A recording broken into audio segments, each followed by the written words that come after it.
like we always do about this time.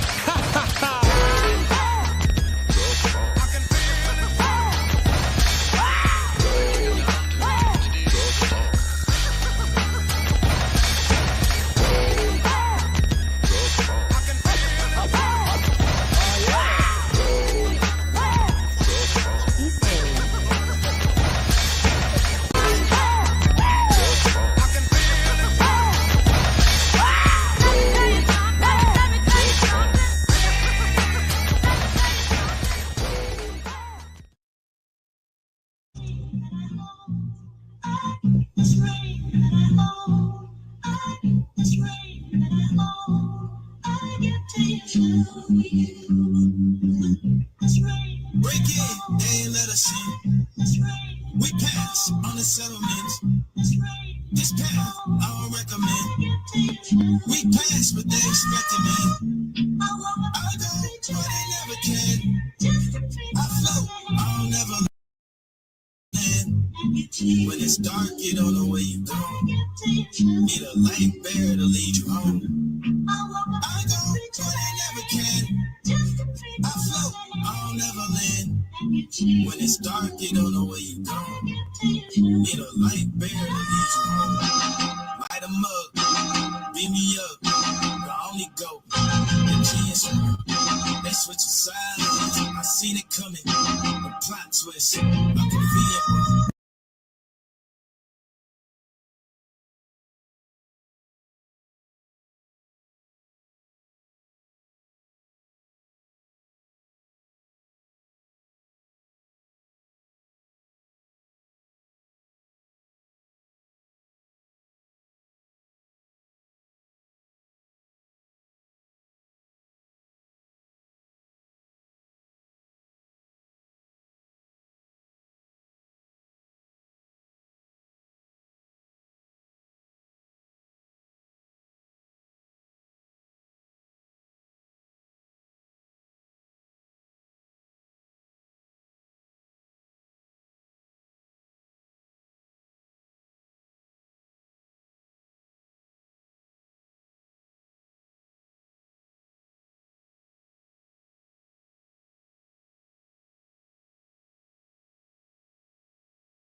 Shucks. Oh man, we wasn't even on. Let me start all over, y'all.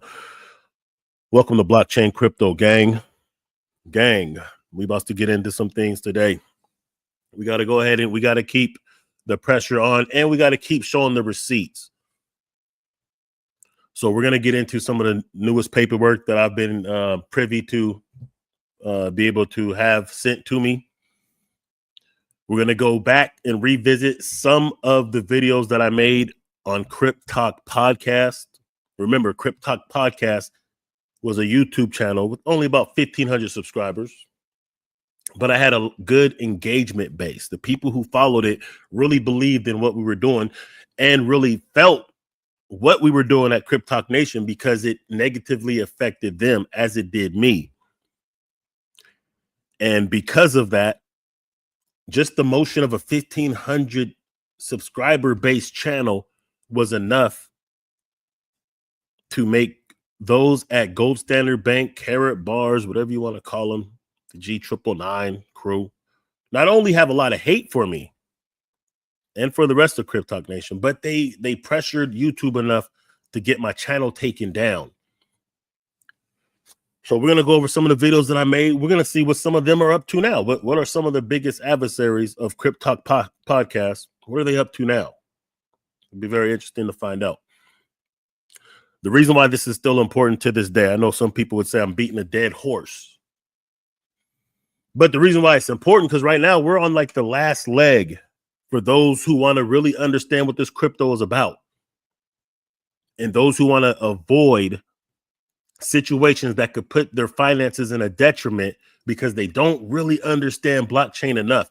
Some people only really know the buzzwords. They only know the hype. And it's not easy to navigate through this blockchain set. These blockchain streets, the block's hot. A lot of connery, a lot of chicanery going on in these blockchain streets. I'm telling you. And the only way you're going to be able to protect yourself is by being smart and by being armed with knowledge, knowing really what blockchain is, knowing really how to deal with some of these decentralized protocols, knowing the fundamental, which is Bitcoin. When you understand Bitcoin properly, then you'll be able to assess these other quote unquote opportunities in these fly by night new protocols and apps that come out that's promising you these outrageously beautiful yields that sound too good to be true, or these multi-level marketing schemes. You'll be able to identify what's real and what's not just what's centralized and what's not. That's something that you're going to have to know very soon in the future. But right now, you need to know just what's real and what's not. Are these really nodes when they're telling you, hey, put your money into this and you're going to be running a node or you're going to be mining and things like that? If you don't really know how to identify if that is true or not, you're going to set yourself up for failure. And we're running out of time. You're running out of time. I'm not running out of time. But a lot of you are running out of time. Because this is where it's going. We have a lot of different things that's connecting through blockchain now and in the future, and it's only going to increase. And as Bitcoin becomes more massively recognized and adopted, as blockchain becomes more of a way of life and integrated into everything that we do, from supply chain to record holding to being a ledger for finances, to the opportunities that some of these coins may present with a risk attached to it, of course. You're going to want to know these kind of things. So we're going to go ahead and run through some of the things of the past. Like I said, I got some paperwork, but first let me do this real quick. Let me just show you a little something, because remember, CryptTalk podcast, if you ever want to do your homework and your research on me and on CryptTalk podcast and how accurate or inaccurate I have been in the past, you can just go to, I'll put the link at the end of this video, but you can go to Odysee. Go to odysee.com /@BillyBlock. That's BILLIBLOQ. And you'll find CryptTalk podcast. Luckily, and this is something that I did that was good forward thinking on my part, because I what I did was I was able to back all of my videos through RSS feed to a blockchain based platform that every time I uploaded on CryptTalk, and retroactively when I first did it, it saved all my videos on this platform called Odysee. So if it wasn't for Odysee, I would not have any of my videos from CryptTalk podcast. So even though they didn't transfer the views, they didn't transfer the followers or the messages, the comments or anything like that, they did transfer the videos and all the information contained within the videos. So luckily I did that. So I still have a record of what was said on CryptTalk podcast, meaning that you can go back as far as 2018 or 19, and you can see what I was saying about Karatbars before they flipped to Gold Standard Partners and all the different coins associated, and Mindbase and Freebay and everything else, the Lydian coins, all the different shenanigans that they were doing. You can see me telling you this ahead of time, that all these things that are happening now was going to happen. You could see me, you could see Grit Grind Gold, you could see John Walsh, you could see everybody that was affiliated with CryptTalk Nation, letting you know back then that this was going to happen. This was a scam. This doesn't make sense. This isn't adding up. And the only reason I was able to identify these things is because I learned the fundamentals of what blockchain is. So once I did that, the things that I was excited about that Karatbars was saying, it just didn't make sense. I've told this story enough times. But while I was waiting for my KYC to be verified, because they took so long, I started doing my due diligence just on Bitcoin, blockchain, and Ethereum. I was real big on Ethereum. I was probably bigger on Ethereum than Bitcoin when I first started out in this crypto game because of the utility associated with Ethereum. So because I learned enough and did my due diligence on Bitcoin, Ethereum, blockchain technology in general, then things didn't make sense what I was hearing from Karatbars. See, if I didn't do that, those buzzwords would have trapped me, because it did. I mean, I still lost a little bit of money, Which, if you think about it, if I didn't lose that, and if I kept it in those respective coins, the Bitcoin and Ethereum that I traded for those shitty coins that went to zero, it was thousands, really. But because I did my due diligence, I didn't get caught up in the buzzwords. And that's why even on CryptTalk podcast and Blockchain Crypto Gang, the channel is not about this coin's going to go to, and oh, wow, Bitcoin to $1 million. It's not about the hype.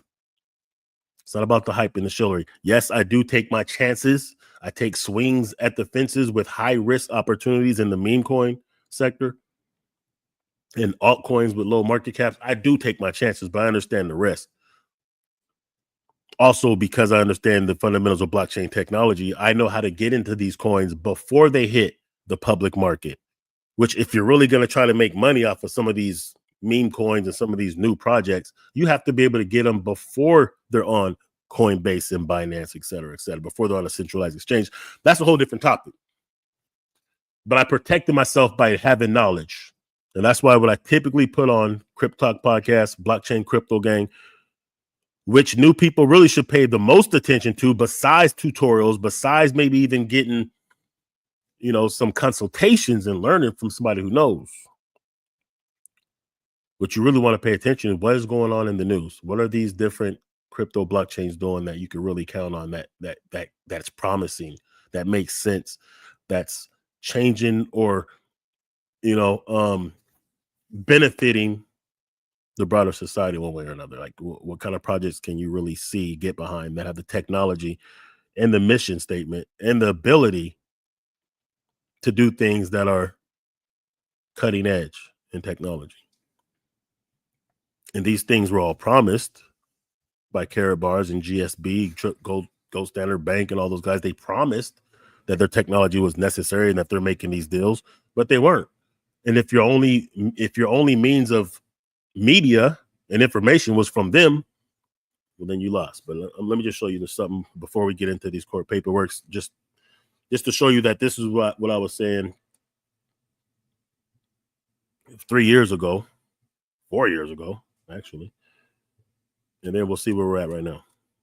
Just from the phone, just on the fly, like I do sometimes. Just thought this was interesting. So we know all the different G999 shenanigans I've been telling you guys about, and the GSB and the Karatbars and all the scam coins that they create, and the shenanigans that they participate in on the daily. So this is interesting, because I told you there's going to be a pump and dump. I think Chris told you the same thing.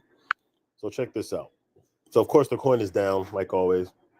But if you go to, look at this, the 22nd, a few days ago, right? About a week ago, right before their little event that they had, the coin was actually at almost 5 cents. Look at that. Tuesday, June 22nd, 5 cents. But then when you go to the very, very next day, that shit is down to half a penny. Like, that's a pump and dump. So like I told you how this works.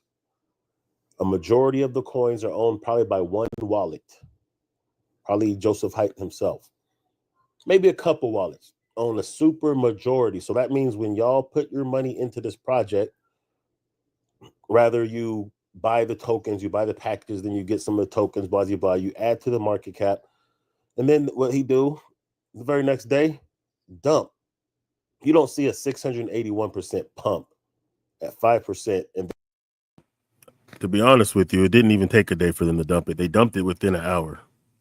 I remember when this happened. This is when they were in Dubai, which we're going to talk about in a minute. We're going to talk about Dubai in general. We're going to just talk about some of the shenanigans involved in their Dubai marketing plan and scheme, if you will. But really, when that thing pumped the way it did, it didn't stay at 5 cents. Not even an hour before it dumped back down to like half a penny. Literally, it dumped like damn near 100% of its value. And keep in mind that 90% of the coins are owned by one wallet. This is what I was telling you then. And then what he do the very next day, dump. You don't see a 681% pump at 5%, and then it can't even hold a penny.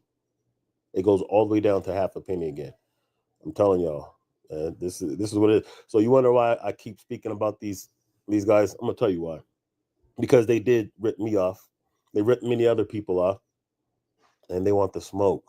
So, you know, no matter how much shit all these different affiliates from Karatbars GSB speak on CryptTalk podcast, CryptTalk Nation, Chris, me, whatever they say, they never will address the facts. They'll take personal shots, but they never address the facts. And these are the facts.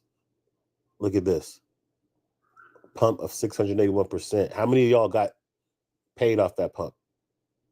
If you're watching this, and I know you are, and you're one of the affiliates or supporters of the G999 or the GSB, Gold Standard Bank, let me see. You don't even have to show me. I just want you to even just lie and say that you cashed out at 681% up or 500% up, or you really made some money off this coin. Just lie. Show me that you have the audacity just to lie to say that you really, you know what I'm saying, benefited off of that, because I know you didn't, because it wasn't even a full day and that thing was bam. That means somebody at the top did it. And since your exchange is centralized in most cases, where most of you guys have the coin anyway. Now, listen, I was saying this 4 years ago. The court paperwork we're about to get into is going to confirm that Gold Standard Exchange, or whatever it was called, was centralized. It was ran and controlled completely by Joseph Haidt. This is in the paperwork now. So this is what I was saying 4 years ago, but we're going to fast forward to the now in a minute. I'm just letting y'all see what it is. You couldn't have dumped it in time. I'm just saying. That's what it is. CryptTalk Podcast, CryptTalk Nation. Out.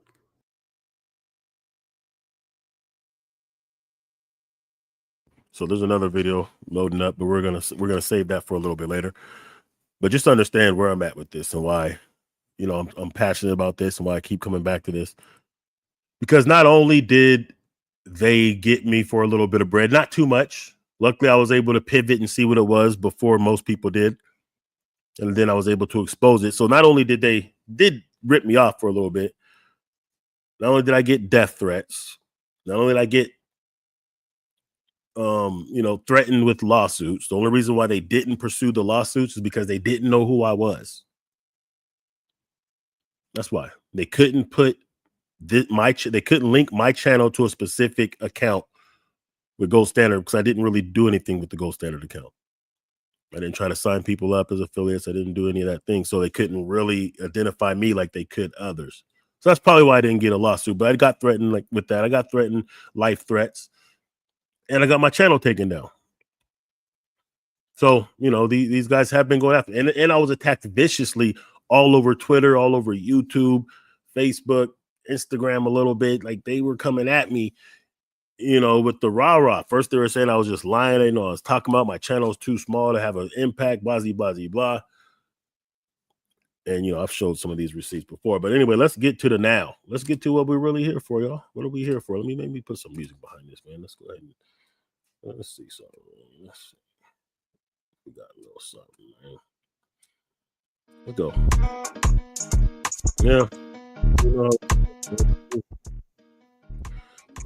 So look, let's get into this. We got Texas State Securities Board. Now, I'll be honest with you. The regulation department is not doing a good job at safeguarding the people from scammers at all. They're doing a terrible job, and they're not really trying too hard, to be honest with you. If we're gonna be real, they're not really trying. The only time they really get involved is when it's a celebrity or someone who they can easily extort out of money, or a platform or a company that they know that they can easily confiscate all of their coins and stuff like that, especially if it's Bitcoin. Then they really gonna come at you. So the only reason why it's got this far is because of CryptTalk Nation. The listeners, the supporters, and those with platforms that were exposing this for so long that they couldn't ignore it. But I told you at one point they are going to start rounding up all the shenanigans. For one reason is because they want to make sure that people think that crypto is safe as they usher in what's going to be beneficial to them. So they're going to have to go out of their way to make it at least look like they're cleaning up the game, because they're going to start, this is a whole different subject, but they're going to start introducing their own crypto platforms. So they want to make it look safe. For example, the EFTs. We have Bitcoin EFTs now. So because a Bitcoin EFT goes through the traditional financial system and investment vehicles, now you can get it on the stock market. They don't want to have the bad associations with crypto and criminality, because that might turn people off from investing into now their traditional financial means of acquiring these assets. So I told you at some point they are going to start cleaning up the streets. Yeah, a lot of what they're doing now, especially when it comes to GSP, is only because of those of us. Let me make sure the volume is cool. Hold on real quick. Mic check.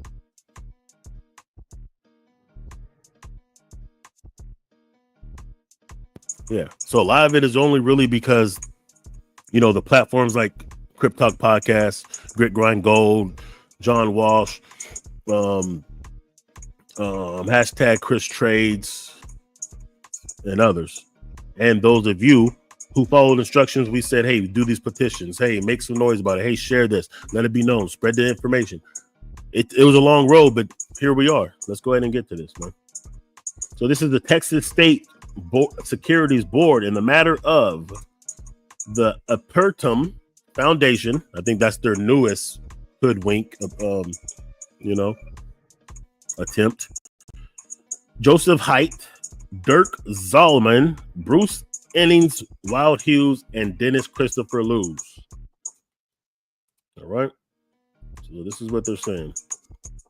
Emergency cease and desist order. This is your official notice of the issuance of the Securities Commissioner of the State of Texas, Security Commissioner, and an emergency cease and desist order pursuant to Section 4007.104 of the Securities Act, Texas Government Code, and 4001.001-4, whatever. The Enforcement Division of the Texas Securities Board has presented evidence sufficient for the Securities Commissioner to find that. This is the summary of action. Joseph Haidt, Dirk Zalman, and Bruce Hines Wild Hughes previously perpetrated illegal and fraudulent securities schemes that targeted investors throughout the United States, including Texas. Of course, it was throughout the world, but this is the state of Texas. These investments included a tokenized real estate project that gamified certificates that paid positive income to owners. They also sold G999, the native token deployed on the G999 blockchain, a decentralized proprietary blockchain that uses deflationary protocols, and WG999, that's wrap G999, a token used to bridge G999 to and from the G999 blockchain. So remember, I warned you about all of these things, I told you about all these things. The tokenized real estate project failed. Clients were restricted from fully withdrawing profits from securities. Now, this didn't just happen for their tokenized real estate project. This happened for all of their projects. There's people to this day that hit me up telling me they can't get out what is theirs from the exchange. And even years ago, I told you why that was. Because it wasn't truly a decentralized exchange. I know the Texas board is calling it a decentralized platform, but for all intents and purposes, technically it wasn't. It was very centralized. There was one person that could control whether you could withdraw or not. In a decentralized exchange, it's only ran by the code. There's no one person or entity that's incentivized by you trading or not. It's just ran by code. If the liquidity is there, the trade will go through. But when it's centralized, when one intermediator can determine whether you can do this trade or not, i.e. Coinbase or Robinhood. If Coinbase is going to lose a lot of money on a trade, they will not let that trade go through a lot of times. That's why when Bitcoin is pumping at the all-time highs, you'll hear things like their servers down. I've told you different stories about me when I'm pumping 200 or 300% off of a coin, and they gave me a lot of tug and pull before I was able to exchange that coin the way I wanted. Anyway, so it failed. The price of G999 crashed, and there was virtually no market for wrapped G999. Many investors, including as many as 1,600 Texans that deposited assets or fiat currency, were victim of the scheme. In other words, what they're saying is, hey, people put their money in, and at the time they wanted to take it out, they weren't allowed to, because it was permission. It wasn't truly decentralized. It took the permission. So if I'm Joseph Haidt and I own 90% of the coin, and the coin is pumping up, and I can liquidate, but other people might be trying to liquidate, I can stop them from liquidating. Then I can liquidate it. This is how the meme coin game goes when it's heavily owned by one or two wallets. Nevertheless, in November 2023, Joseph Haidt, Dirk Zalman, and Bruce Ines Weld Hughes, I think that's just one person, were planning on launching a blockchain known as Upto, and promoting various investments tied to the Upto blockchain. On November 16th, 2023, the Texas State Securities Board entered emergency cease and desist order ENF 23 CDO 1879 order 1879 against Joseph Haidt, Dirk Zalman, Bruce Ines Weld Hughes, and other parties allegedly affiliated therewith. That means some of the other marketers from YouTube that I spoke about before. The enforcement action accused them of violating the Securities Act, engaging in fraud in connection with the offer of securities in Texas, and threatening immediate and irreplaceable public harm. Now, the reason why this is important, because a lot of people, they used to deflect when these court proceedings were first initiated. And they were saying things like, well, even Ripple's being sued right now by whoop-de-whoop. Yeah, the difference is they weren't being sued for fraud. They were just being sued for not having their security registered. No one was saying that their security was illegal or fraudulent in nature. They were just saying it was a security, which they have determined that it's not. But that was the initial reason for the suit. They were saying, hey, you didn't register these securities. Even though every public exchange had it for sale and no one has ever said anything about it. And they were asking, what are the regulations? How can we get this thing right? That was more of a shakedown. They were never accused of illegal, fraudulent, criminal activities. Let's continue. September 2024, the Texas, hold up, gang. Hold on, gang. Hold on. September, got a lot. And I'm only going to be skimming through this. I cannot possibly go through all 42 pages. September 2024, the Texas State Securities Board negotiated a settlement of the challenge to order 1879 filed by Joseph Haidt and the aforementioned corporate respondents. The settlement was memorialized in a term sheet, and it required Joseph Haidt and other respondents in part to refund. That means that not just the only thing they had to do, but they had to refund deposits, less withdrawals to clients residing in Texas. So they were saying, like, hey, anybody who you scammed in Texas, we're saying that you have to pay them back, similar to what they did to Carrot Bars in Germany before Carrot Bars filed for bankruptcy, so they wouldn't have to refund all their investors. So this is what's been going on in different states across the United States, actually, in different countries across the world.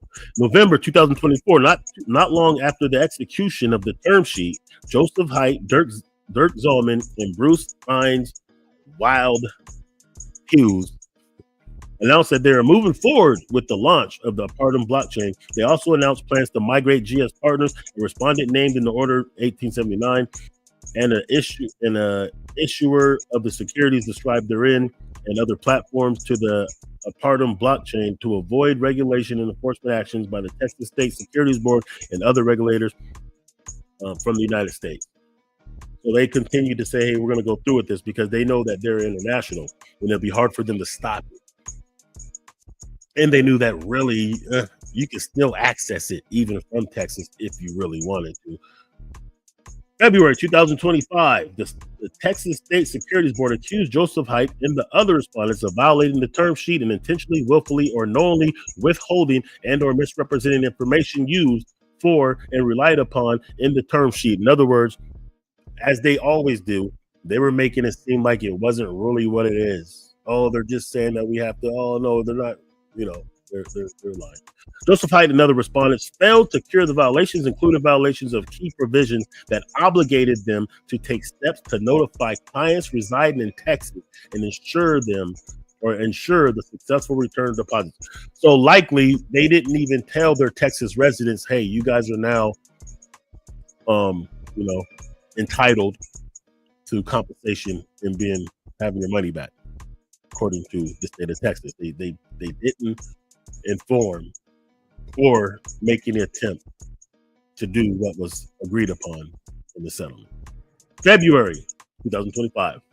Joseph Haidt, Dirk Zerman, and Bruce Ines Wild Hughes launched the blockchain, the Pardon blockchain, and thereafter began offering investments tied to the Pardon blockchain to investors residing outside of the United States and Canada. They also deployed the Pardon token, represented by APTM, the native token for the blockchain. Although respondents have purportedly restricted clients, check this out, from the United States from acquiring products tied to the Pardon blockchain, they have listed APTM on a cryptocurrency exchange, and residents of the United States, including Texas, can purchase the APTM from the cryptocurrency exchange. They plan to list APTM on a second cryptocurrency exchange in March 2025. That's this month, and an additional 13 cryptocurrency exchanges at the end of 2025. I don't know if it's going to be centralized or not, but the idea of what they're basically saying, if you understand how blockchain works, they're basically saying, yeah, they may have said that you can't access it from the United States and made it restrictable from their personal website, but because it's on other exchanges, all you have to do is have a particular type of coin or trade for that particular type of coin to access that coin nonetheless.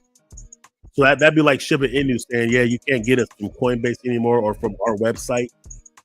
But if you do have an atomic wallet, or if you know how to deal with Pancake Swap, then you can still get it. Basically. Although APTM has some utility, it is being promoted as an investment that can provide life-changing wealth for investors. That makes it a security.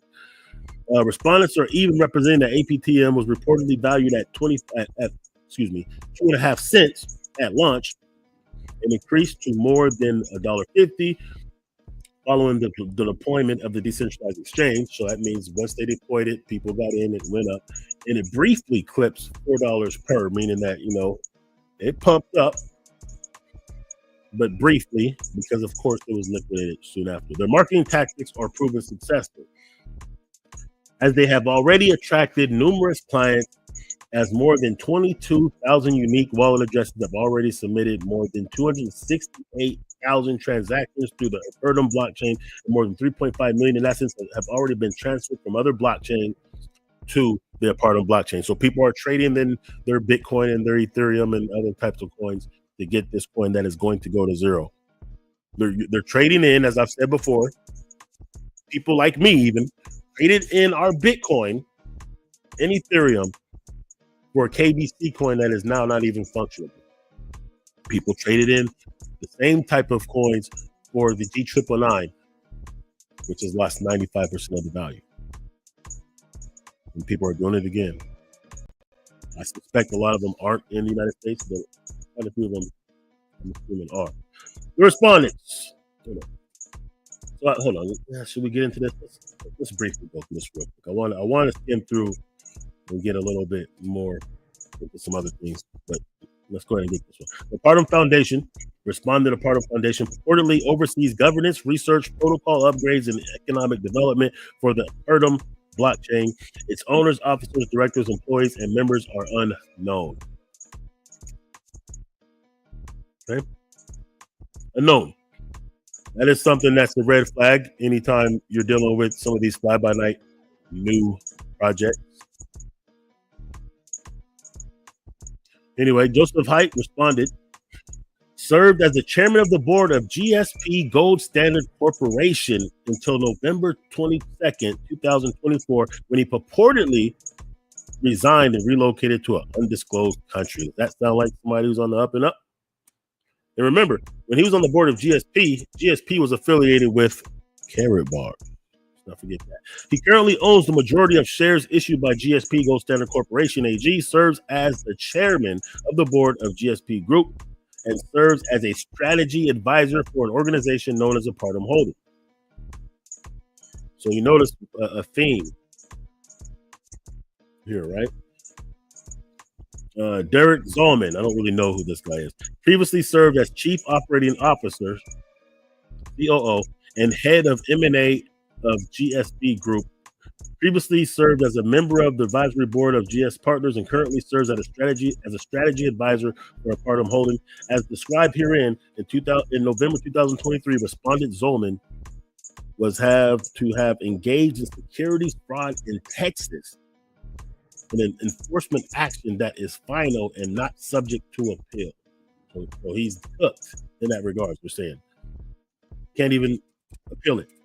Bruce Ines Weld Hughes previously served as corporate trainer for GS Partners and currently serves as the DAO1 tech advisor as described herein. In November 2023, respondent Hughes was found to have engaged in securities fraud in Texas and is in an enforcement action that is final and subject to appeal. So all these guys have been cooked already in Texas. So this is what I'm saying. This is what I've been saying for years.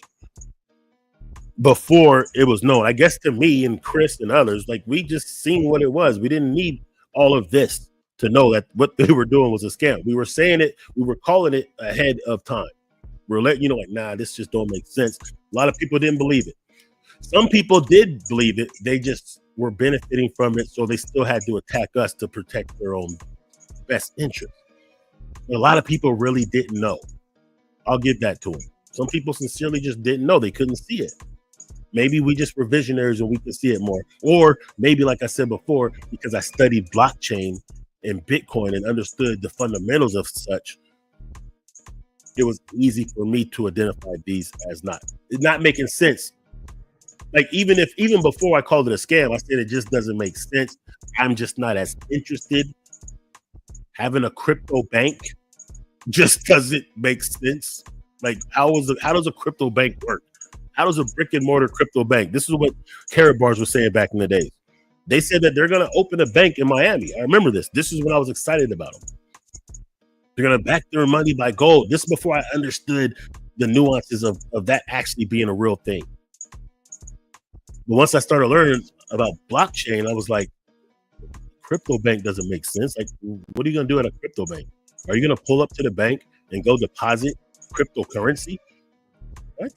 Are you going to go and withdraw cryptocurrency at this bank? Like, what function does a bank serve? Like, the whole idea and principle behind crypto is to not need a bank. You are the bank. You could do your own banking, your own holding of your assets on a computer or a phone or some other type of device. It doesn't make sense. This is the whole purpose of blockchain. So you don't need a bank. But of course, when I was new, I didn't understand that. So a lot of people who are only familiar with these buzzwords and the definition of these buzzwords as given to them by scammers, they're not going to be able to, they weren't able to decipher that at that time. So they thought we were tripping when we were telling them this is a scheme. You're going to lose all your money. That's not what it is. They thought we were tripping. And we were attacked heavily on social media, especially on YouTube, until they took down my channel. Right? Dennis Christopher Lutz is a network marketer, a mentor for network marketing, a host of podcasts for network marketing, and the author who published his own biography. He also serves as a DAO1 marketing and sales advisor. So those are just the shenanigans of the people that's involved in this. They've all been cooked. They've all been told, like, hey, you guys have no business doing business. Let's see what else we got. Respondent Kite and all these other clowns. GSB Gold Standard Corporation AG and affiliates such as GSB Gold Standard Bank, blah, blah, blah, developed, deployed, and marketed a digital asset known as G999. G999 was a token that, like APTM, the new one, purported to be a decentralized cryptocurrency deployed on a proprietary blockchain that uses deflationary protocol. G999 was deployed in or around December 2020. I was speaking on it then, CryptTalk podcast. I'm going to show you how you can still go back and see some of these videos that are now on a different platform because they took me off of YouTube. We'll get to that in a minute. It was deployed around 2020 in December, and it was priced at approximately, what's that? Not even half a penny, is it? Per token. I want to say that is half a penny. Right? So that would be 10 cents right there. That would be 1 cent. So yeah, about half a cent. G999 is now virtually worthless. And because cryptocurrency exchanges either removed or delisted the asset, there is virtually no market for G999. But then again, I told you so. I told you that this was going to happen years ago. Let's get to some receipts. Y'all want some receipts? Did I not tell you? Let's go. Let's get it. All right, you guys want to see something interesting? So I'm getting all these notifications for the G999 2021, and it's just up, it's down, it's up, it's down, it's up, it's down. This is the last hour. When you're looking at the graph, you can see, it goes down, it goes up, it goes down, it goes up, it goes down, which is pretty much what happened for those who remember before Karatbars filed bankruptcy and disavowed their whole operations and shut down all the nodes for the KBC coin. There was a lot of pumpage, a lot of pump fakes, a lot of pump and dumps going on right before that. And this is pretty much what you see right here. Even the last 24 hours, you can see that it's just straight up, straight down. You know what I mean? So that's like, if people were actually organically buying in and that's raising the value, it means that someone is dumping the profits almost exactly. They're dumping exactly when it goes up. So like if they're, every few hours, whatever. Now, actually, what was going on in this particular case, and I showed you the other video earlier in the stream, when they did do the pump and dump from Dubai, when it went all the way from half a penny to 5 cents, then back down to less than half a penny, that was a definite rug pull. This, what I'm showing you now, which I don't know if I knew it at the time because this was like 4 years ago, this was just their bots doing automatic trading to create artificial volume in hopes of triggering people to buy into the token. To say increase of a few 100,000, and they're just dumping enough coins for that to be a profit for them. And you got to think about it. So the KBC Karatbars coin, right? The KBC was owned 93% by one wallet. That means one wallet, one person owned 93%. Now, we don't know the same how many are owned by certain. We don't have those same exact metrics for the G999 in part because they don't show you the circulating supply, the market cap, nothing like that. But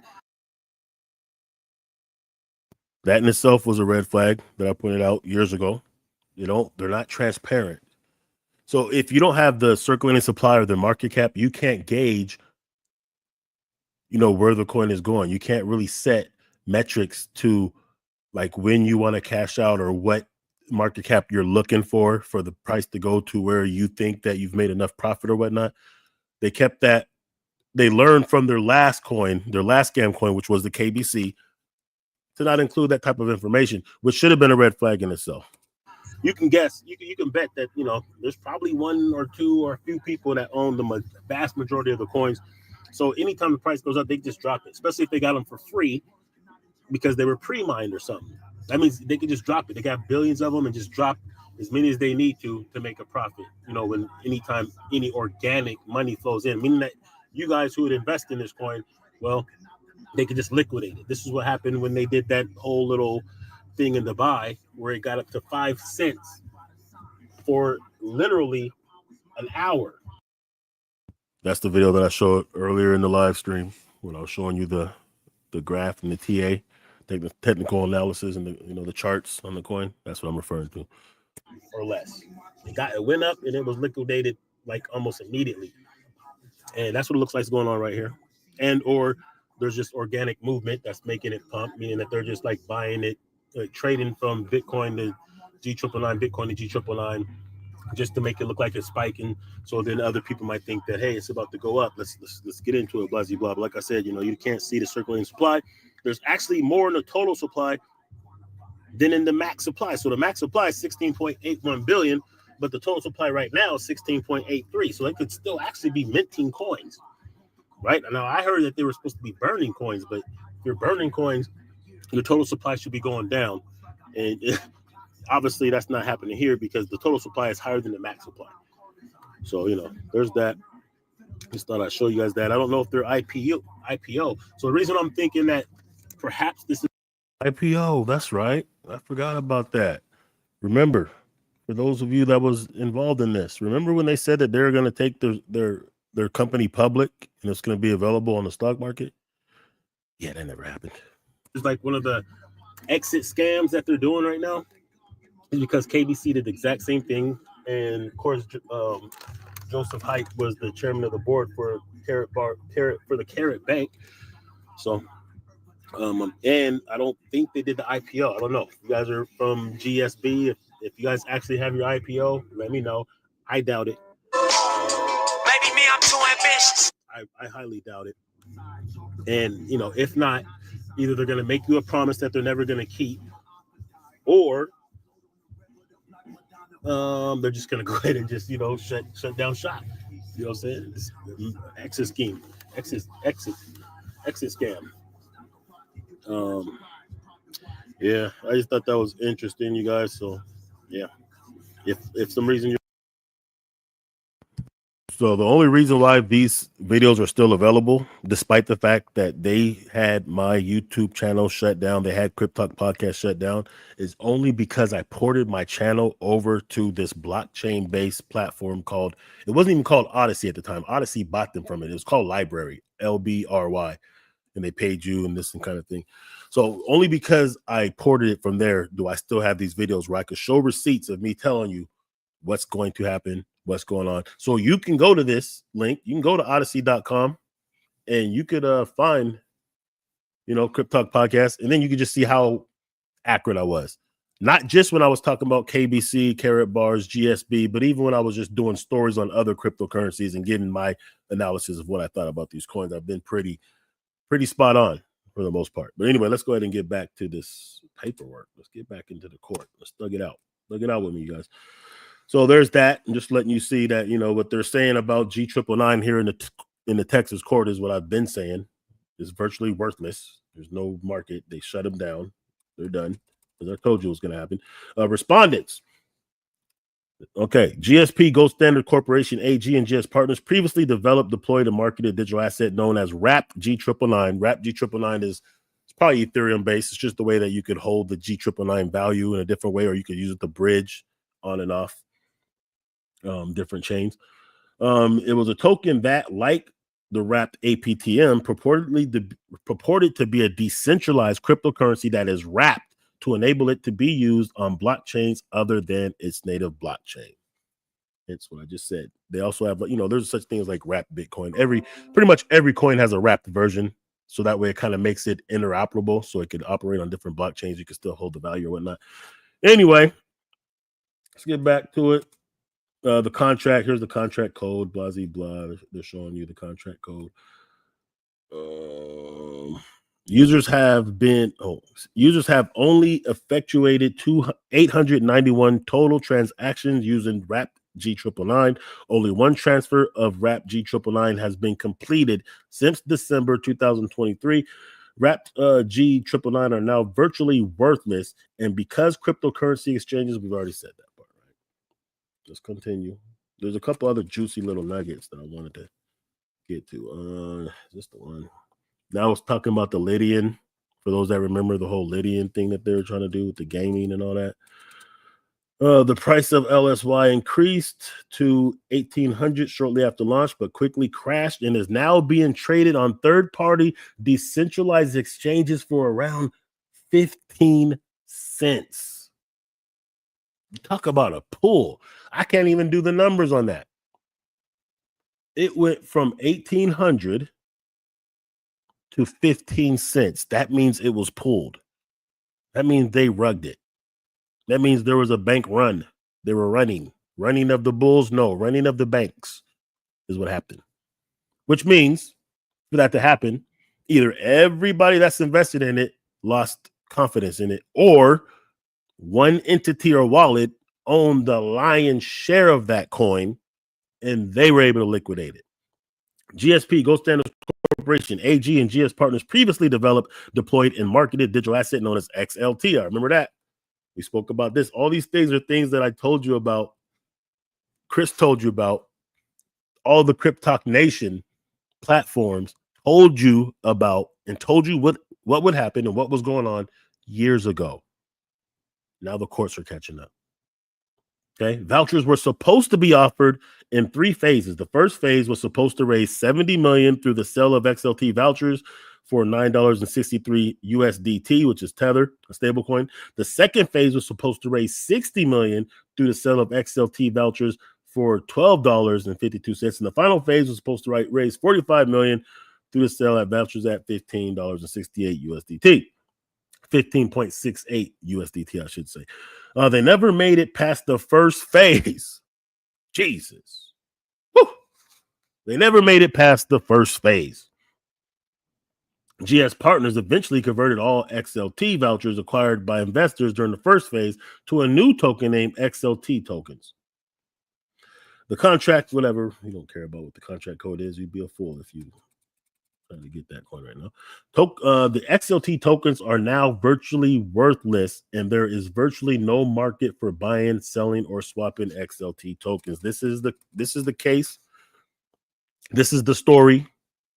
This is the fate of all coins associated with Joseph Haidt, Harold Seiss, or anybody Carrot Bars related, from GSP to GSP to Mindbase to any of their shell companies and any of their tokens, their rip-off meme multi-level marketing coins.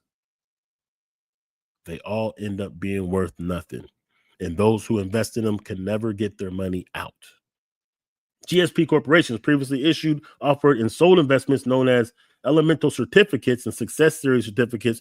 Haidt responded, all these respondents sold these tokens or these certificates. Investors purchased elemental certificates and success series certificates by registering accounts with GSP and transferring digital assets to GS Partners. So that's the thing.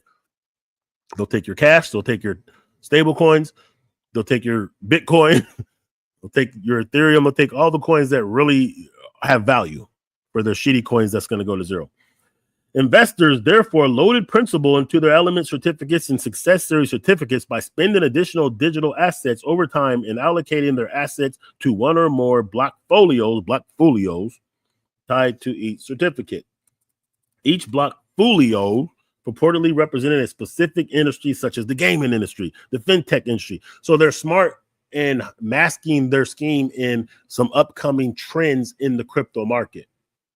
So if you know that real estate is going to be a thing and is starting to be a thing in blockchain technology and cryptocurrencies, oh yeah, gaming is a new thing. AI is a new thing, right? So they would mask like, hey, this is what we're doing. We're the cutting edge. We have these partnerships with these big companies that they would lie about, that those companies would have to come out later and be like, yo, we ain't no. Each blockfolio represented, I said that part. October 2023, the GS Partners announced that the blockfolio referred to as a meta portfolio incurred losses that resulted in certain owners of the certificates not receiving unlocked benefits such as weekly profits. So that's their excuse, like, hey man, it's not working, we're having issues, you guys. GS Partners therefore implemented a market protection system which applied to many owners of elemental and success series certificates that were otherwise entitled to withdraw weekly. Following the adoption of the MPS, these investors received either 50% or 75% of the value of their withdrawal, not 100%, with the prepaid portion transferred to a 13-month lock-up vehicle, meaning you're not getting it back. They gave some of it back, and I'm assuming they gave the ones they gave it back to are probably the ones that were talking heads for them so that they can tell their audience, hey, I got it back, and then we're just working on the rest, blah, blah, blah. Because that's how they usually got down. But they did it nevertheless, just so they can, scheme you, talk you into investing in something else affiliated with their company. So there's that.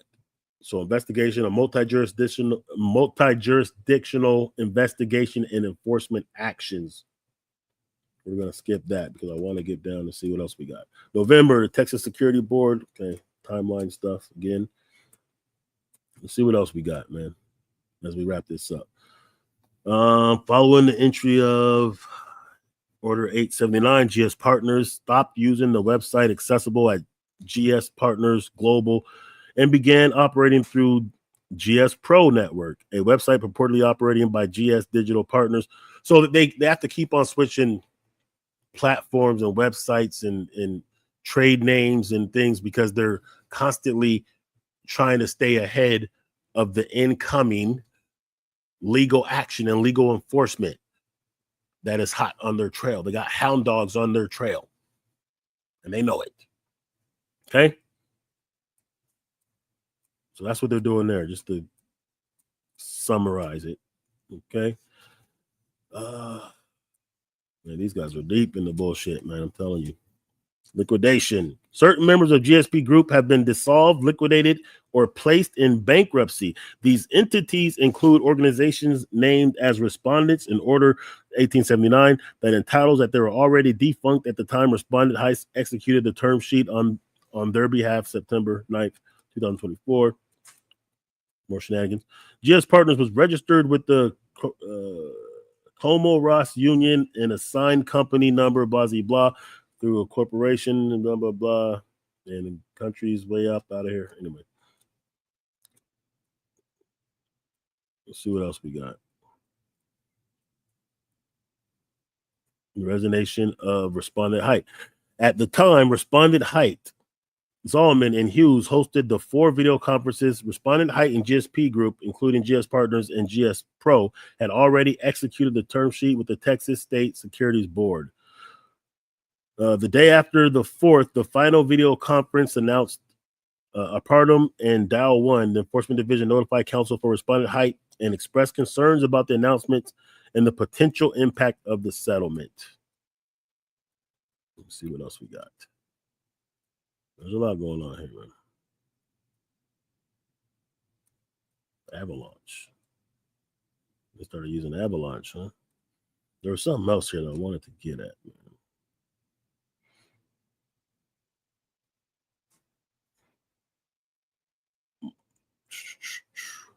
Bear with me, you guys. Let's see.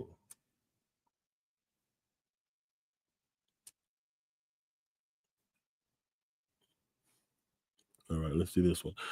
Respondent deployed a decentralized exchange that employs an automated market maker tool model and leverages liquidity pools to permit users to seamlessly swap APTM. Users pay a fee denominated in APTM for every transaction. Respondent Loose publicly touted the efforts of respondents in developing the decentralized exchange, noting that it typically takes years to develop a decentralized exchange, but respondents were able to deploy the decentralized exchange within weeks, which is a red flag. APTM was priced at about half a penny at launch, reportedly gained significant value over a period of time. For example, following the deployment of the decentralized exchange during a webinar accessible to the public, Respondent Los discussed the impact of the decentralized exchange had on the price of the APM. He showed a screen that represented the price of APTM at that was $1.50 per token at the time of the presentation. So he's just basically trying to show gains in order to get people's confidence. Let's see what else we got.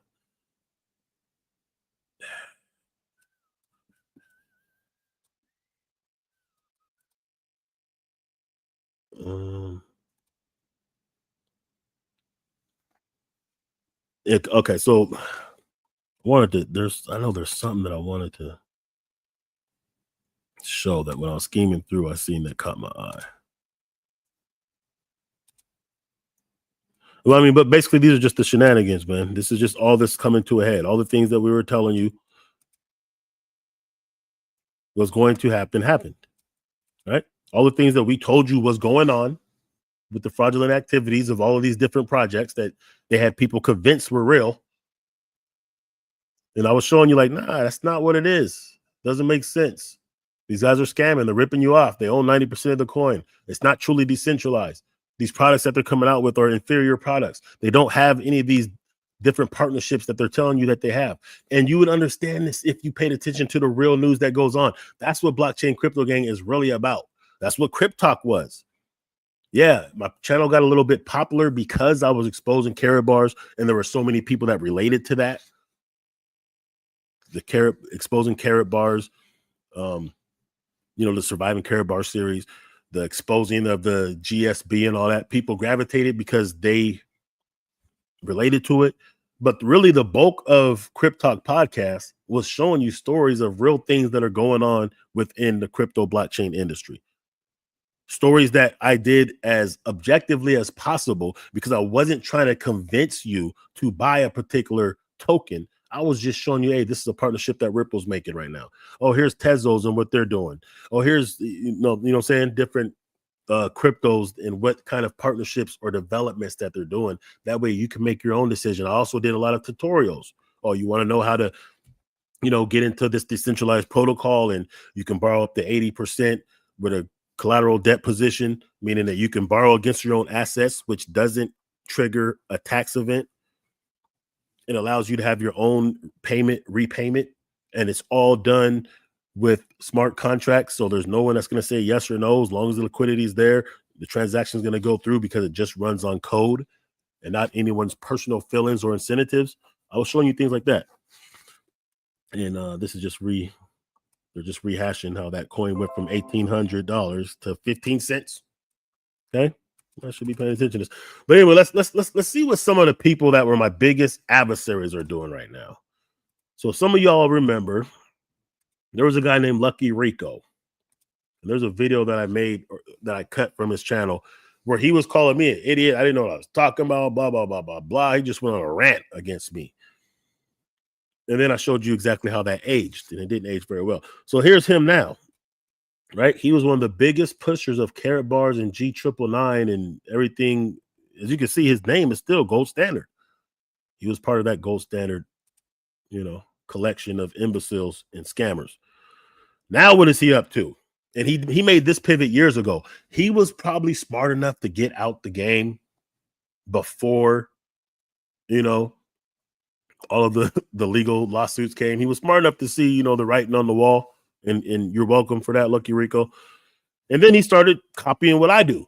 That was funny because he said, hey, I like your channel, when he was trying to make good with me before he realized I wasn't going to fall for it because I'm not falling for the bullshit. He was like, oh, you have a good channel, man. You'd be a good podcaster if you just knew the facts. You don't understand that GSB is the new blah, blah, blah, blah, blah.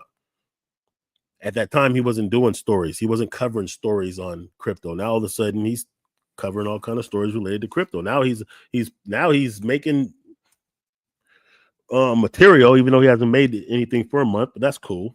Either have I, really. But now he's talking, he wants to talk about politics. He wants to talk about these different crypto things going on. Now he wants to be a crypto trainer, but now he's changing the tune. You're not really seeing him pumping on no G999, no GSB or anything like that now, right? Now he wants to be a legitimate purveyor of information regarding cryptocurrency and blockchain technology, right? Yeah, nice try. It's not going to work. We ain't with it. We understand what it was. Matter of fact, let me see if I can find. What Lucky Rico was saying about me back in the day, just so we can give a little bit of context, right? Let me see something real quick. Let's go. Oh, there we go. Oh, hold up. That wasn't the one. Hold on. That wasn't the one. Hold up, y'all. Let's just see what we can see about Lucky Rico, man. On my CryptTalk channel.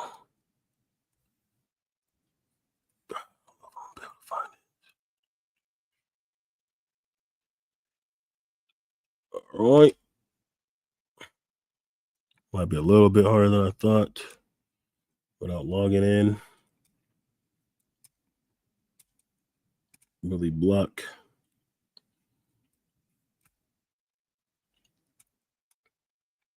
Remember, this is like all the old stuff from CryptTalk podcast right here, y'all.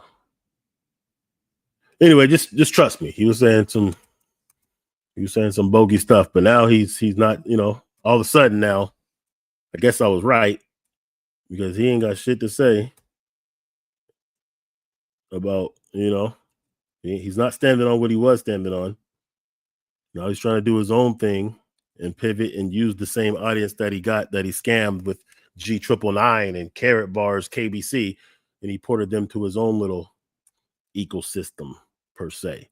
But as you can see, it's been years since he's been pumping. As a matter of fact, I think he scrubbed the channel a lot. Let's go to another guy. This guy, Owen Mills, I think his name is Golden Independence. His name. This guy, he hadn't done videos for a couple months, but now all of a sudden, now he's talking about, Bitcoin and Bit Harvest, which was probably his newest scheme. He's not really talking about G999. He's not talking about Carrot Bars anymore. These guys are now they're copying CryptTalk podcast, and they want to talk about the news that's going on in the crypto business, in the crypto industry. All of a sudden, or they're moved on to another scam. So what they're saying didn't age very well, is what I'm saying. Basically, they didn't age very well with what they're saying. Oh, look at this! 3 hours ago, he did a video. ETFs approved, institutions, Bit Harvest, bridge your gains. So he's on a different scam now. All right, he's a dude from Bermuda who goes down to the water and pretends that he's living good off of this crypto thing as he pushes scam after scam. Which I get it. Like if you live in a shithole somewhere and you ain't really got it like that, you got to do this to eat. If do this or eat a mud pie or a mosquito sandwich or some shit, then I get it. I can't even really be mad at you. But you'd have to be a fool if you're listening to cats like this, man. That's all I got to say. And as you can see, CryptTalk podcast has stood the test of time, and we've shown you and told you what was going to happen. Now let's get to this real quick. Let's get into a story in CryptTalk blockchain crypto gang fashion, just so we can contrast what really goes on when there's real partnerships being made with real crypto companies versus the hype and the bullshit. So we've seen, matter of fact, I want to see that so bad. I'm going to find it so bad. We've seen what happens when people say that they have. Hold on. There we go. I found it. This is what I was looking for, y'all. This is what I was looking for. Here we go. So XLT vouchers were digital assets that represented ownership of 1 square inch of a unit in a mixed-use 36-story skyscraper known as the G999 Tower that at the time XLT token or XLT vouchers were launched was to be built in Dubai. So this is when they're saying their big scam about, hey, we're going to let you tokenize or have ownership in real estate via our platform to Dubai real estate. This is something that they were doing that I told you was full of crap. In fact, they had to change the name of their token. Their token wasn't XLT. At first, they named it what they name it? What's that? The J building. The J, what's that building out there? Let's see. I forgot what it's called. The J1 building, right? And that's what they try to name their tokens. But the Dubai people were like, no, dog, you can't name your coin after our building. You don't own our building. You don't have any stocks or shares or ownership in our building. So the gig was up, so they had to change the name of it, blah, blah, blah, blah. This is what we see here. XLT vouchers were supposed to be offered in 3 phases. The first phase, 70 million, blah, blah, blah. They never made it past the first phase. So, this is when they're trying to act like they're going to tokenize a building that they didn't own. And they didn't never break down how the tokenization would work, like how would the payments work, which would be easy to do if you understood how tokenization works. Like they could have tightened the nuts and bolts if they had a consultant or somebody who really understood blockchain technology as they didn't, like the Lucky Ricos and all their marketers. They clearly didn't understand blockchain technology as they're pushing this thing. Their audience definitely, they understood it even less. Matter of fact, a lot of them learned from watching CryptTalk podcasts. No cap. That's why they changed and ended up implementing my style. They learned from watching my channel. Then they started doing some research. Yeah, but when they were implementing some of these fake ass scams, they would have had a little bit more traction. Because one question that I was asking even back then is like, okay, so how is the dividends paid and what's the metric for it to increase in value? And there's an easy answer to that. But they didn't have it. See, if they were serious about it, there'd be a pretty easy answer to that question. But if you don't really know what you're doing or how tokenization works, and you didn't really think it out further than how am I going to scam all these dummies for their money, then you don't get that far. And they didn't get that far. Okay? That's just what it is. There's no disrespect to anybody that, fell victim to this, because I did too at first. Like I said before, the only reason why I didn't fall victim more so than I did was because I started learning about what blockchain really is. And then all this goofy shit they were saying just didn't make sense. So gold standard, here we go. In connection with an offer of APTM, respondent Hype is intentionally failing to disclose the following material facts about the operation and organization of members of GSP Group. GSP Gold Standard Pay KB was part of GSP Group, was controlled by Respondent Heist. So KB is carrot bars, by the way. They're telling you something that they were denying when me and Chris first started exposing these guys. They're telling you that Joseph Haidt was part in ownership and in cahoots with Harold Sykes. Okay, they're saying Karatbars was part of the Gold Standard Bank Group, was controlled by Haidt, and provided digital currency storage solutions for GS Trade. On about November 14, 2024, was declared bankrupt. GSP Gold Standard Pay Ltd was part of the group as well, operated in webpage for G999, blah, blah, blah. Partners was part of GSP Group and issued products found to be securities in order 1879, including Elemental Success. So all their different shell companies are just falling under the same damn thing. Okay. The Australian Securities Investment Commission warned GS Partners Global was not authorized. So there you go. There's Australia. And I showed you that pretty much New Zealand, there's New Zealand, South Africa, the UK. And I showed you this years ago. I showed you, like, look, these guys are getting red flagged by every financial regulation agency worldwide. All the markets that you would have to be able to operate in to have success, they were banned in years ago. So you couldn't expect, because they were saying they're a global payment platform and banks are going to use them and financial institutions and companies and corporations are going to use them. And I was telling you years ago, 4 years ago plus, that that's impossible to happen. Because for one, they do it on a multi-level marketing. So it's only you have to get in through someone else. That's how they keep the Ponzi scheme going. That's number one, why it can't happen or was unlikely to happen. But the reason why it couldn't happen is because all of these major markets that they wanted to get into, all these different countries that they would want to operate into if they were going to have success, the regulators of those countries said, you can't do business here. So that means no financial institution in these countries, no banks in these countries can use their platform. No corporations in these countries can use that platform. If the regulators are saying it's fugazi, and even if they want, even if they could find a way around that, why would they do that when Bitcoin is available and when when XRP is available and Ethereum is available, when Tezos is available, with all these other blockchains that do all the things that they're saying that they could do? Are already available in countries that aren't flagging them as, schemes and scams. In connection to the responded. So there's that, man. I don't want to drag this out too much. But I'm just showing you, like, yeah, I'm just skimming through, just highlighting a few things. Just letting you know that at the end of the day, I told you so. Matter of fact, let me go ahead and put this in the,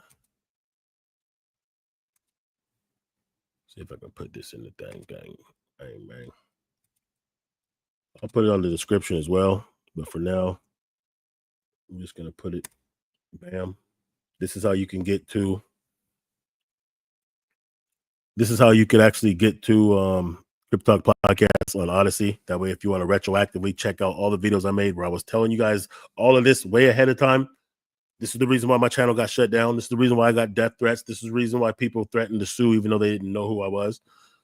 It was because of what I was saying then. But also within what I was saying is I was showing you different cryptos. I was giving you tutorials in different ways how you can up your knowledge on blockchain in a way that would make you sufficient in assessing different quote unquote opportunities that you see. And this is why, I've safeguarded myself. I don't deal with these new fly-by-night protocols. There's a couple of these different DeFi protocols that I deal with. Yeah, I deal with some of them on the Solana blockchain. I add liquidity for certain coins, for certain trading pairs. I stake and things like that. Yeah, I use some of them for things like compound, for things like, if you know what I did, I made I borrowed against assets before and blah, blah, blah, things like that. But those are tried and true. That's been around. That's not offering you ridiculous gains. It's realistic, verifiable, decentralized. The code is audited by auditors that are reputable, that will tell you, hey, what they're saying this protocol does, it does do according to the code. When a new protocol comes out, and a lot of people come at me all the time, they've done it for years. Hey, have you heard of blah, blah? Yeah, man, they're paying 10% a day. 10% a day? Yeah, they're offering 100% returns per month. Like, no, that's not even the real thing. Like, that sounds way too good to be true. There's no real economic ecosystem that would support that, even during a bull cycle. But because we're entering a bull cycle, we're in the bull cycle, even though right now it's a little bit, it's been a little blah, blah for the past few weeks. Because we are entering a bull cycle, because more people are becoming more affiliated with and knowing of blockchain and Bitcoin particularly, and because it's becoming to get mainstreamed, and traditional financial institutions are now tapping in to cryptocurrency, you're going to see more scams, and these scams are getting more sophisticated. My advice to you would be, keep it basic. Pick up some of these coins that you feel confident in, that could at least just hold with inflation. The Bitcoins, Ethereum, some of the top market coins, because no, they're not going to flip 100 times, but they'll typically make enough gains that will outpace inflation. When you want to take the chances on smaller market cap altcoins or with meme coins, which is very, very risky, understand that if you're new to crypto, you're probably going to lose every time. Understand, if you're new to crypto and you don't understand how to deal with decentralized protocols, decentralized wallets, exchanges, etc., you're not even going to be able to get these coins while they're early enough for you to make that big 100x or 1000x gain that you want. If you don't know how to deal with the protocol like PancakeSwap, you can't get the Dogecoins and Shiba Inus before they hit the centralized exchange. Because once they hit the centralized exchange, yeah, it might flip a few times, but then it's almost done deal. It's almost done ski at that point. So, gang, you got to know what you're doing out here. These streets are vicious, man. People are out here trying to take advantage. The only way you can arm yourself, you have to arm yourself with knowledge and common sense, not fall for the fugazi, not try to get rich quick. I understand how volatile the market is, and you hear these success stories of somebody who, I invested $500 and now I'm worth $3 million. Those things are very, very far and few between. If the people who are able to do that, like let's say with Shiba Inu, for instance, they got Shiba Inu before anybody heard of it. They got Shiba Inu when they had to do a swap on a complicated or at least challenging decentralized exchange. They didn't get it once it already hit Coinbase. They had it before then. They had it when the market cap was less than 100 million, and they rode it up to the tens of billions to make those kind of gains. And like I said, most people aren't doing that. Most people aren't going to be successful. So when you hear these success stories, there's 10,000 stories of people who lost it all. So you got to be careful out here, man, in these streets. Keep it simple until you know more. Pay attention to what's really going on in these stories, not the hype moon boy channels. Pay attention to what's really going on, these different partnerships. Matter of fact, that's what I was going to get at, right? Ripple Security, Dubai, secures a DFSA license to offer regulated crypto payments in the EAU. So Dubai, United Arab Emirates, Ripple, the leader of enterprise blockchain and crypto solutions, has received approval from the Dubai Financial Security Authority to provide regulated crypto payments and services in the Dubai International Finance Center. Ripple will be the first blockchain-enabled payment provider licensed by the DFSA. Now, the reason why I'm making sure that I report that is because GS Partners, G999, and all those guys, they claim that they had a payment solution that they're registered in Dubai for, but they don't, because according to this, Ripple is the first one to have it, and they just got this like a week ago, 10 days ago. So no, GS Partners never had authorization to do business in Dubai. The reason they went to Dubai is because Dubai is very crypto friendly, so they probably was able to gas them for a little bit.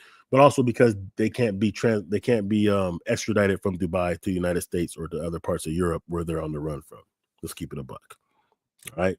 So this marks Ripple's first license in the Middle East and underscores the company's longstanding commitment to the region and regulatory compliance globally. The approval makes Ripple's seamless compliance first global payments product available for businesses in the EAU and reinforces Ripple's role as a trusted partner for financial institutions looking to leverage the superior capabilities of digital assets to drive real-world utility. We're entering an unprecedented period of growth for the crypto industry, driven by the greater regulatory clarity around the world and increasing institutional adoption. This is what Brad Garlinghouse, CEO of Ripple, said. So we can get more into that, but I just wanted to kind of just show you. I told you so. I know it hurts, but I did. And at the end of the day, everybody that was coming against me, CryptTalk Nation and all my affiliates, all the people that thugged it out with me on these blockchain streets, they were wrong. They're running and hiding. They're scrubbing their channels. They're changing their tune. Or they're facing indictments. You know what I'm saying? It's one of those. But here I am standing strong, being able to tell you, hey, I told you this was going to happen. And now it's supported, once again, by legal documents. All right? So that's that. Make sure you like, subscribe. Check out some of the videos about some of the stories that's going on. Hit me up. You can hit me up with the Cash App, man. You can show support the movement at CryptTalk, $CryptTalk. Make sure you like. That helps the algorithms. Comment, all that good stuff. Maybe share it with people who need to hear it. And stay tuned because we're going to be going into some more things pertinent to this particular bull run, this bull cycle, and what's going on in the crypto and blockchain world. Appreciate your time, y'all. Peace.